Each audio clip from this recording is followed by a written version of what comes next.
प्रेम से बोले शंकर भगवान की जय, माता पार्वती की जय, गजानन भगवान की जय।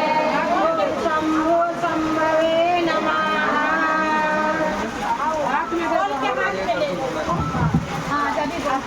शंभु शंभवे नमः, शंभु शंभवे नमः, शंभु शंभवे नमः।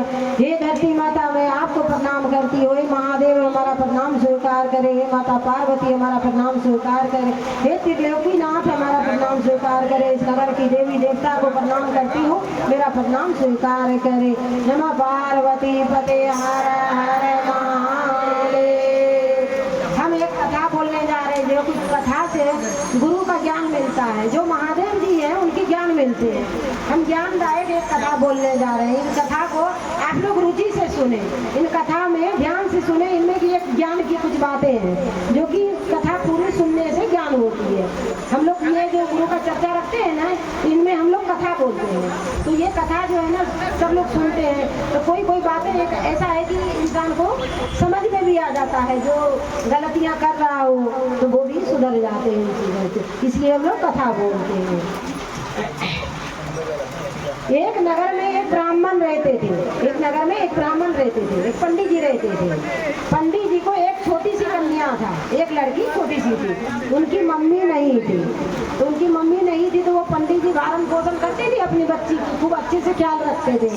तो जो पंडित जी थे ना, जो महादेव का भक्त थे, पूजा पाठ कराते थे और उनमें खाना पीना उनका होता था।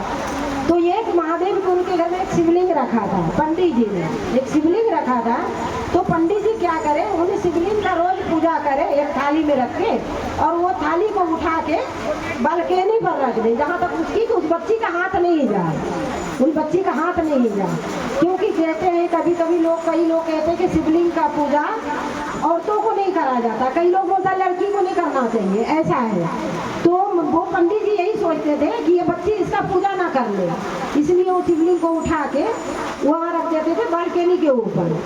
पर वो बच्ची क्या करती थी ना, वो बच्ची क्या करती थी कि जब उसके पिताजी चले जाए पूजा कराने, तो कुर्सी पर चढ़ के और वो शिवलिंग को उठा के नीचे कर ले, शिवलिंग को उठा के नीचे रख ले और उनकी पूजा पाठ करने लग जाए। अब पूजा करके और वो वहीं छोड़ दे, बच्ची थी वो भूल जाए, रोज भूल जाए वो रोज। तो कहते थे रोज पिताजी आए, रोज गुस्सा करेंगे, बेटा मैं बार बार बोलता हूँ कि शिवलिंग को ऊपर से नीचे ना रखे, लेकिन तू समझती नहीं है। एक दिन मेरे को गुस्सा आ गया ना, तो तेरा वो शिवलिंग के साथ में विवाह करवा देंगे। किसने बोला? पंडित जी ने बोला अपने बेटी से। पंडित जी ने बोला कि अगर तू शिवलिंग का रोज पूजा करेगी, हमारा शिवलिंग उतार के, तो शिवलिंग के साथ तेरा विवाह करा देंगे। गुस्से में बोला उन्होंने। पर महादेव जो सक्षम उसी रास्ते से गुजर रहे थे, महादेव उसी रास्ते से गुजर रहे थे। महादेव ने ध्यान से सुना कि ये पंडित जी अपने बेटी को बोल रहा है कि हम तेरे शिवलिंग के साथ विवाह करा देंगे, तो ये क्या हो सकता है। तो उनने थोड़ा देर रुचि लेकर इन बातों को सुना। तो पंडित जी 3 बार एक ही शब्द बोला कि अब तू परेशान करने लगी है, शिवलिंग को नीचे उतार लेती है, तो उसके संग तेरा विवाह करा देंगे। अब ये बात तो महादेव सुन लिया। तो कहता है ना कि कोई कोई वचन भी किसी का सत्य हो जाता है। तो जो महादेव जो निकल रहे थे ना, तो ये पंडित जी का कई वचन वहाँ पर सत्य हो गया। तो सोचते ये महादेव जी सोचा कि जब ये पंडित जी विवाह करा ही रहे शिवलिंग के साथ में, तो महादेव का रूप तो अनेकों है, 108 नाम है उनकी, तो क्यों नहीं इसकी विवाह सचमुच का ही करा दिया जाए, ऐसा सोचा।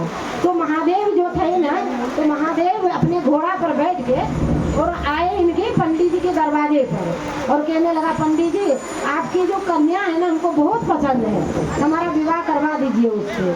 तो पंडित जी कहता है हम ये गरीब आदमी और तुम इतने बड़े लोग, राजा महाराजा होके, राजा महाराजा बन के आया महादेव, तो लोगों को लगा वो एक राजा है, ये नहीं दिख रहा है तो महादेव है।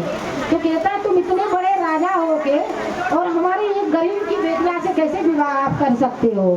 तो बोला नहीं नहीं पंडित जी, हमको आपकी बेटिया बहुत पसंद है, हमको उनसे विवाह करना। बोला ठीक है कोई बात नहीं है, जब आप बोल रहे हो तो हमको इतने अच्छे घर मिल रहा है, हम विवाह कर देते हैं उनके। अब उनके साथ में पंडित जी ने विवाह करवा दिया। किनके साथ? वो जो घोड़ा पर बैठ के आए, महादेव आए थे राजा बन के, विवाह करवा दिया। अब विवाह जब करके उनको घोड़े पर जब बैठाए, उसने पत्नी को ले लेके साथ में, तो वो जब घोड़ा लेके निकला तो सीधे निकल गया गंगा जी के अंदर। तो गंगा जी होते हैं समुद्र, गंगा जी थे हमारे यहाँ, बहुत बड़े बड़े गंगा जी रहते हैं। तो बगल में कई लोग गाय माल चराते रहते हैं बगल से। तो इसने क्या करा, ये घोड़ा लेके सीधा पानी के अंदर घुसा। और महादेव, जब महादेव पानी के अंदर गए तो कुछ जो गाय चरा रहे थे लोग, उनने तो देखा। अब वो तो भागे भागे यहाँ आया गांव में, कहता है अरे पंडित जी तुमने किसके साथ बेटी का विवाह करा, वो बेटियों को तो लेके डूब गया नदी में। अब वो पंडित जी बेचारा घबरा गए, बाप रे हमने तो किसको दे दिया बेटी, हमारा बेटी तो डूब गया गंगा जी में, वही तो एक सहारा था बेटिया मेरा, वही के सहारे हम चल रहे थे, अब हम किसके सहारे जिएंगे, हमारा बेटी को लेके तो वो डूब गया गंगा जी में, तो हम जी के क्या करेंगे। बेचारा पंडित जी भागे भागे नदी के किनारे में पहुंचा। नदी के किनारे में देखता तो सचमुच में घोड़े के पाए का दाग बनी हुई थी रेत में, वो सचमुच में नदी के अंदर समा गए थे। अब पंडित जी सोचा कि अब हमको नहीं जीना चाहिए, जब एक जीने का जो सहारा था वही हमारा चला गया, तो हम जी के क्या करेंगे, हम भी क्यों नहीं इसी में डूब जाए। ब्राह्मण ने सोचा कि हम भी इसी में डूब जाते हैं। तो पंडित जी ने जैसे ही एक कदम पानी के अंदर रखा है, दूसरी कदम जो उठा के पानी के अंदर गया, तो वो पंडित जी सीधे कहाँ पहुंच गया, पाताल लोक, सीधे ही पहुंच गया पाताल लोक, जहाँ महादेव ने अपने पत्नी को लेके गया था पाताल लोक में। सीधा वो पंडित जी पाताल लोक पहुंच गए।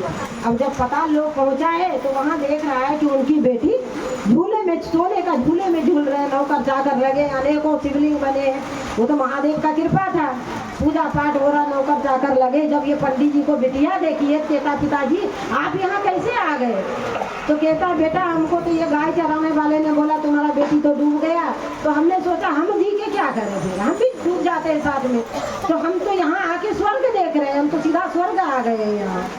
तो अब स्वर्ग जब देखा तो पंडित जी भी खुश हो गए। तो पंडित जी का जो होता है ना, पंडित जी इसमें है कोई क्या, आप है ना पंडित जी, ध्यान से सुन रहे हैं, सुन रहे हैं ना, बहुत अच्छी कहानी है। तो पंडित जी जो था ना, पंडित जी का एक धर्म होता है कि बेटी के यहाँ पर भोजन नहीं करते हैं, कई नारी लोग भी करते हैं, अपन लोग भी बेटी के यहाँ भोजन नहीं करते हैं। तो पंडित जी ने बेचारा ने सब दिन से धर्म करते आ रहा था, और जब वो पाताल लोक को गया तो वहाँ 56 प्रकार की भोजन बनवाया उसकी बेटी ने, कि हमारे पिताजी आए हैं 56 प्रकार की भोजन बनाओ। अब जब 56 प्रकार की भोजन जब परोसा गया वहाँ, तो पंडित जी बेचारे का जीभ से पानी जाने लगा कि जल्दी खा ले। नहीं मतलब कथा है, ये नहीं सोचना कहा। अब पंडित जी ने सोचा कि हम यहाँ पर क्या करें, हम भोजन बना, भोजन क्यों छोड़े, हम खा ही लेते हैं। अब पंडित जी ने भोजन जमने को बैठ गए, भाई बेटियों ने लगवा दिए दाई के हाथ से भोजन। अब भोजन उनने खाने लगे, जैसे ही पहला कोर उसने थाली में उठा के मुंह में लिया, महादेव आके वहाँ पर एक तिरछुल गड़ा दिया उसके आगे में। कहता है और ससुर जी आप तो धन हो, आप धन हो। तो कहता है कि बेटा भूख लगा था इसलिए हमने सोचा भोजन, बोला नहीं आप तो कर लीजिए भोजन, भोजन करने के बाद आपको शिवलोक ले चलेंगे घुमाने। बोला ठीक है शिवलोक ले चलेंगे घुमाने, मैंने आप भोजन कर लीजिए। अब पंडित जी बेचारा भूखा तो उनने भोजन आराम से भर पेट भोजन किया।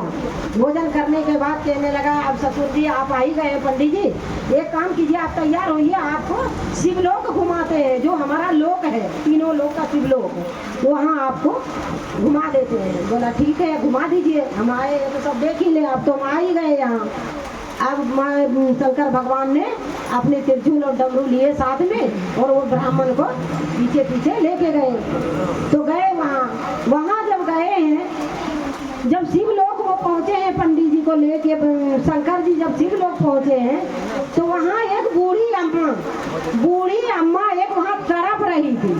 वो शिवलोक घुमा रहा है कि किसका कर्म, अपनी कर्म जो होता है ना, अपनी भाग वो अपने साथ जुड़ा होता है और वो साथ ही जाता है। तो वो बूढ़ी अम्मा एक वहाँ पर तड़प रही थी, ना तो उसको मौत मिल रही थी ना उसको मुक्ति मिल रही थी, वो तड़प रही थी। तो कहता है उसकी ससुर ने कहता है कि प्रभु ये क्या है, ये जो अम्मा तड़प रही है ये क्या लीला है आपका। कि बोला कि पंडित जी ये हमारा लीला नहीं रचा है, ये इसका कर्मों का फल है। तो बोला कैसा इसका कर्म था। बोला कि ये जो बूढ़ी अम्मा है ना, ये पूरा थी। ये पूरे मोहल्ले की चुगली करती थी, जिसके बहू आ जाए उसकी बहू को बिगाड़ के घर तोड़ देती थी ये। तो जो सारे चुगलियां करती थी ना, वो चुगली हो के इकट्ठा हो गया। तो वो ये तड़प रही है, इसको मुक्ति नहीं मिल रही है, क्योंकि इसने कर्म बुरे किए। इसको मुक्ति कैसे मिलेगा? जब तक इसका पूरा है ना कर्म पूरा ना हो तब तक इसको नहीं मिल सकती है। बोला ठीक है। बोला क्या और ससुर जी और आगे चलिए। वो फिर और आगे चला पंडित जी। तो पंडित जी जब आगे चला तो एक घर में भूसा का ढेर था, भूसा का ढेर था।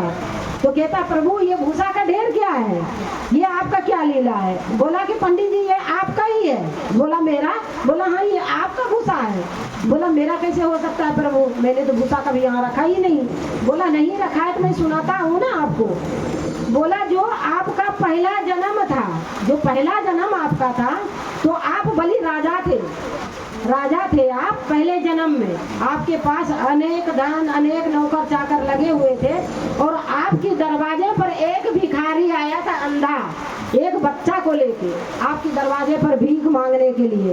तो आपने उसको, वो भीख में आपने उसको चोकर दान में दिए थे। चोकर का मतलब आप लोग समझे क्या?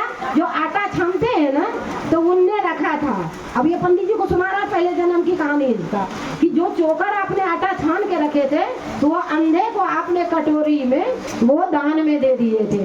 तो वो जो भूसा दिए थे दान में, तो वो आपकी कर्म में एक घर भूसा भरा है। जब मर के आप आएंगे तो आपको हम भूसा खिलाएंगे यहाँ पर। अब पंडित जी को बोला। अब पंडित जी बेचारा घबरा गया कि बाप रे, उस जन्म में तो अभी तो हमने अच्छे ही कर रहा था, लेकिन घर जब आएंगे तो हमको तो भूसा का ढेर मिलेगा खाने।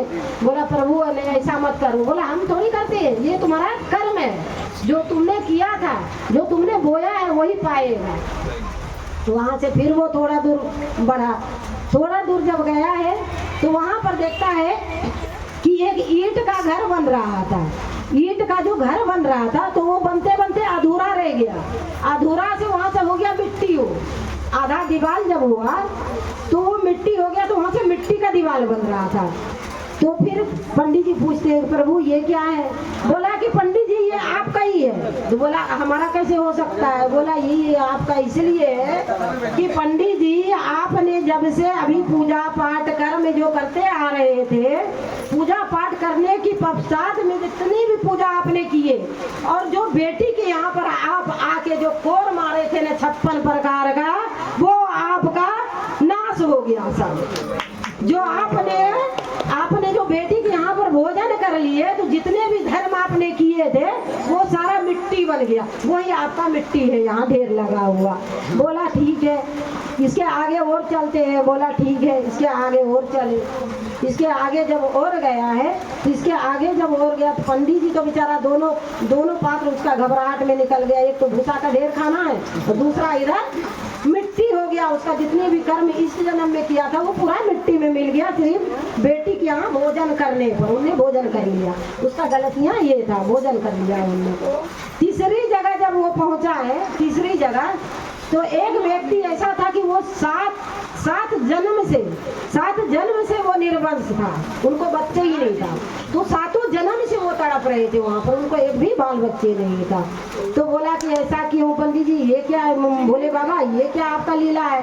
बोला ये मेरा लीला नहीं है, ये इसका लीला ये है कि जब ये पहले जन्म में लोग नहीं कहते कि ये डॉक्टर नर्स होते हैं, तो इसने क्या करती थी ना कि कई लोग गर्भपात करवाने जब आते थे ना, तो ये सारे लोगों को, बच्चों को दवाई देके ये मार देते थे, लोगों को सलाह दे देते थे कि हमको पैसा दे दो, तुम्हारा ऐसा काम हम कर देंगे।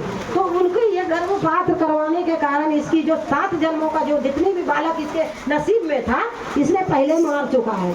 इसलिए 7 जन्म से निर्वंश होके घूम रहा है। इसको जन्म में मुक्ति नहीं मिल रहा, इसको पानी देने वाला कोई नहीं है। तो इसको है ना नरक लोक में जगह मिल रहा है, ना स्वर्ग लोक में जगह। ये तड़प तड़प के मर रहे हैं। तो पंडित जी को ऐसा है ना, यहाँ से कथा था इसका।